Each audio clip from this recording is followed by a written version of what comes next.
तर hi guys, आज आम्ही चाललोय हल्दीला जांभूलपाडा। तर तुम्ही बघू शकता आम्ही निघालो, थोड्यात वेळाच हल्दीन पोहोचू। फायनली आम्ही हल्दीन पोहोचलो। आता होणार फुल राडा। मी पण जरा हिरो जसा दिसत 9 वाजून लगे फोटो काढायला लागलो। माझा बघून मित्र पण सांगायला लागला आमचा हो काढ। लगेच भाऊजी गेला ना थंडा घेऊन आला ना, थंडा पिऊन झाला ना गेलो मांडवा ना। बाबा बाबा बाबा जाऊन बघितला तर पब्लिक तर जाम होती। पोरांना सांगला आता जेवायलाच लागेल ना, घरशिव जेवून नाही आले ना, तिथं जाऊन बघितलं तर जेवणच खपेल। पोरी तर फिट नाचत होते ना, माझ्या वांगण घुसलीच कापरी।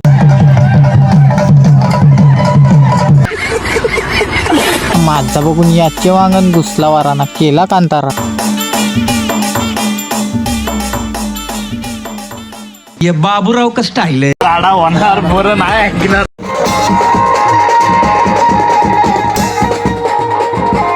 तर हाय गाईज, डान्स करून झालेला आहे। आता आम्ही निघालोय घरी जाय। आता भेटू पुढच्या ब्लॉक मध्ये।